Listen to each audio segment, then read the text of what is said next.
नई पार्लियामेंट के बजाय कोई बढ़िया वर्ल्ड क्लास कॉलेज बनाओ तो मेरी बात समझ में आती है, लेकिन वो उनका प्रायोरिटी नहीं है। तो ये हमें खुद करना पड़ेगा, चूंकि हम पिछड़े हुए हैं और हम पे एक ही हथियार बचा है, ये आखिरी। चूंकि ना बंदूक से लड़ सकते हो, ना लाठी से, एजुकेशन से लड़ सकते हो। अपने बच्चों को बढ़िया तालीम दो, फिर आपके बच्चे कहीं नहीं पिछड़ेंगे। आरक्षण आपको हो चुका है, इसी आरक्षण में इतनी बड़ी तादाद में आपके बच्चे निकल जाएंगे, और जब वो डीएम, एसएसपी और अफसर हो के बैठेंगे तो आपकी तो जय जयकार हो जाएगी। फिर क्या चाहिए आपको। लेकिन मैं फिर दोहराऊं, आप ये जो काज करना है, और मेरा एक साथी था, वो आया एक दिन कि जी कर्जे में हो गया। मैं क्यों? कहने मेरा बाप मर गया था पिछले महीने, गांव वालों ने बिठा के 40 गांव की चिट्ठी फड़वा दी। मैं कहा फिर? कहने जी बहुत पैसे खर्च हो गए। मैं क्यों? तेरा बाप इससे सूरजमल बन गया क्या? कि जी ना। मैं कहा सालो ये काम छोड़ दो, कुछ नहीं रखा इनमें, दहेज छोड़ दो। राजस्थान की तो महिलाओं से हाथ जोड़ के कहता हूं ये सोने का, यहां तक के सोने का चलन छोड़ दो। ये सारी चीजें छोड़ के सारा पैसा बच्चे की बढ़िया से बढ़िया तालीम करने में लगा दो। उसे बढ़िया से बढ़िया इंस्टीट्यूट में भेजो, यूनिवर्सिटी में भेजो। जब वो पढ़ के वहां से निकलेगा तो वो इतना ताकतवर होगा कि जिनसे आप डरते दबते थे वो उससे डरने दबेंगे, वो उसे सलाम करेंगे। जब चौधरी साहब की पार्टी हरियाणा में बिल्कुल नहीं थी और देवीलाल जी के पास में और बागड़ी जी गए और हमने कहा चौधरी साहब पार्टी ज्वाइन कर लो, उन्होंने कहा नहीं, काहे की पार्टी है तुम्हारी, मैं नहीं ज्वाइन करता। मैंने एक मीटिंग चौधरी साहब की कराई बड़ी भिवानी में, 1 लाख आदमी था, और मैंने उसमें कहा कि अगर आप साथ दे दोगे तो 6 महीने में चौधरी चरण सिंह को लाल किले पे चढ़ा देंगे। आप मेरा यकीन करें,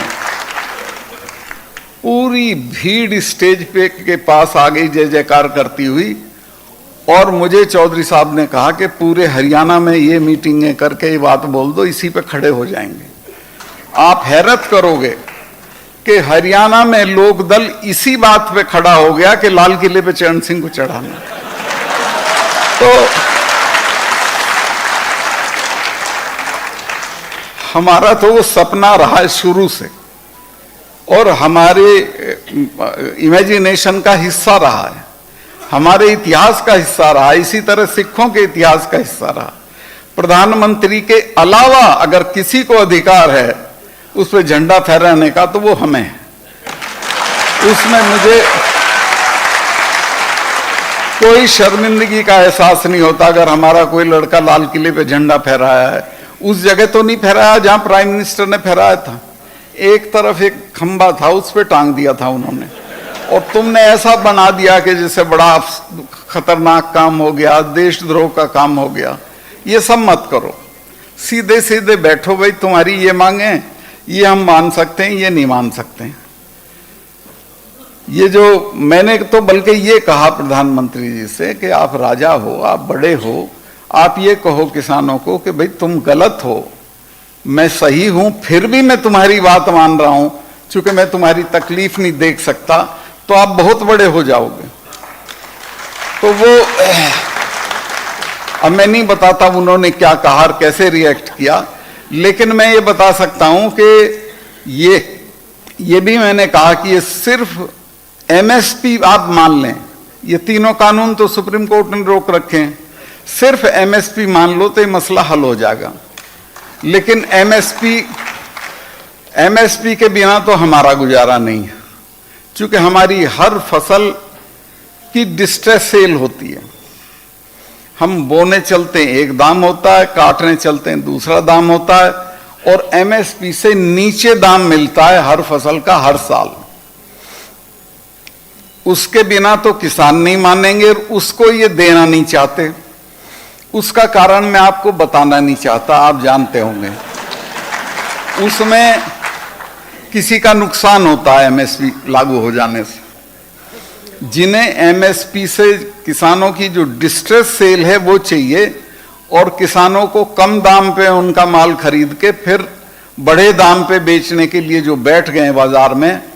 एक अडानी का तो एक 500 एकड़ में गोदाम बन गया उसमें पानीपत में, जब तक पार्लियामेंट में कानून भी पास नहीं हुआ था। तो आप ये बताओ कि उसको क्या फायदा होगा अगर एमएसपी हट गई। पर मैं आपको लिख के दे रहा हूं कि सरकार और नो सरकार एमएसपी रहेगी, एमएसपी कानून बनेगी और एमएसपी को कानूनी जामा पहनाया जाएगा। आज ये स्थिति है कि हरियाणा के किसी गांव में चीफ मिनिस्टर हेलीकॉप्टर नहीं उतार सकता, पश्चिमी यूपी के किसी गांव में हमारा मिनिस्टर नहीं जा सकता है, रिश्तेदारी में भी नहीं जा सकता है, गमी में भी नहीं जा सकता।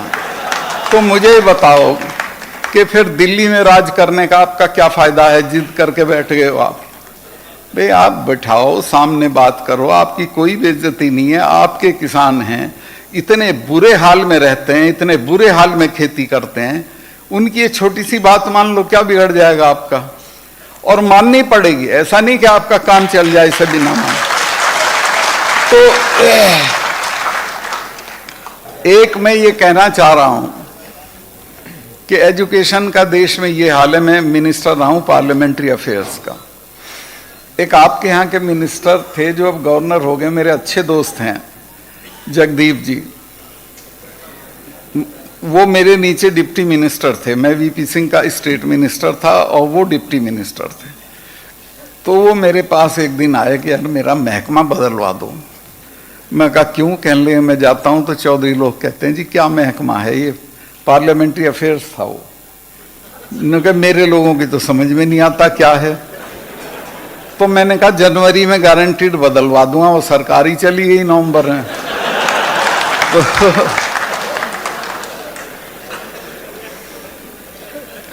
ये जो पार्लियामेंट्री अफेयर्स मिनिस्टर होकर मैंने देखा कि देश की संसद में पिछले 70 साल तो नहीं हुए, संसद को तो कम ही साल हुए हैं, एक बार भी शिक्षा पे बहस नहीं हुई है। बजट पास होता है तो बहुत महकमों पे बहस होकर तब पास होता है, लेकिन शिक्षा का बजट बाकी जो 6, 7, 8 महकमे रह जाते हैं उनके साथ क्लब करके, इकट्ठा करके और बिना बहस के पास कर दिया जाता है, जिसे गिलोटिन करना यानी फांसी देना कहते हैं। तो शिक्षा के बजट को पिछले जब से संसद है तब से आज तक गिलोटिन किया गया, कभी उस पर बहस नहीं हुई। और आज तक 6% बजट के टोटल का 6% से ज्यादा उस पर खर्चा नहीं हुआ है। और नतीजा ये है कि पूरी दुनिया में इंग्लैंड की एक यूनिवर्सिटी है जिससे 170, 160, 100, 110 इतने नोबेल प्राइज विनर हैं। अमेरिका की 7-8 यूनिवर्सिटी हैं और हिंदुस्तान में कितने नोबेल प्राइज विनर हैं? 11 हैं, जिनमें 6 विदेश में हैं। एक मदर टेरेसा है, एक रविंद्रनाथ टैगोर है। तो शिक्षा के बूते पे 5 आदमी भी हमने ऐसे पैदा नहीं किए जिनको नोबेल प्राइज मिल सकता हो, क्योंकि हमारी शिक्षा की वो क्वालिटी नहीं है। हमारी शिक्षा की क्वालिटी कैसे हो? हम तो 6% से ज्यादा खर्चा ही नहीं करते हैं। और एक मैंने वो जिक्र किया आपको कि वो 14 तल्ले का मकान रखेंगे, एक मंजिल पे कुत्ते रहेंगे, एक पे चाबियां रहेंगी, एक पे ड्राइवर रहेंगे, लेकिन शिक्षा के लिए एक धेले की चैरिटी नहीं करेंगे। दुनिया के बड़े लोग, लॉर्ड गिल्डॉफ है, बहुत बड़ा म्यूजिशियन है इंग्लैंड का, अपनी सारी आमदनी दे देता है एजुकेशन के लिए, अपने लिए, अफ्रीका के गरीब बच्चों की एजुकेशन के लिए। और जहां जहां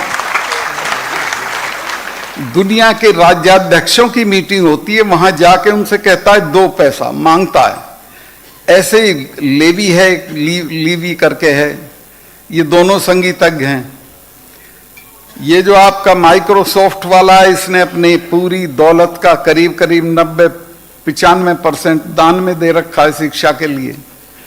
लेकिन हमारे यहाँ जो ये पैसे वाले हैं लड़की की शादी में चेक से 300 करोड़ रुपया खर्चा हुआ है, और बिना चेक कितना हुआ होगा आप अंदाजा लगा लो। आप ये करेगा, लेकिन एक पैसा सिपाहियों को या हमारे इनको शिक्षा वालों को, हमारी संस्थाओं को दान नहीं देगा यहाँ का। तो मैं ये कहता हूं कि भाई इनको तुम क्यों सेठ मानते हो, इनको तुम क्यों बड़ा मानते हो, ये तो सड़े हुए आलू की बोरी हैं, ये कुछ है ही नहीं। इनका सम्मान ही मत करो समाज में। समाज में उसका सम्मान करो जो अपने हिस्से का दूसरे के लिए दे। जो यहां दान देता है, नाम बुलवाता है, उसका सम्मान करो। अपने घर कोई लिए बैठा, हमसे क्या मतलब है।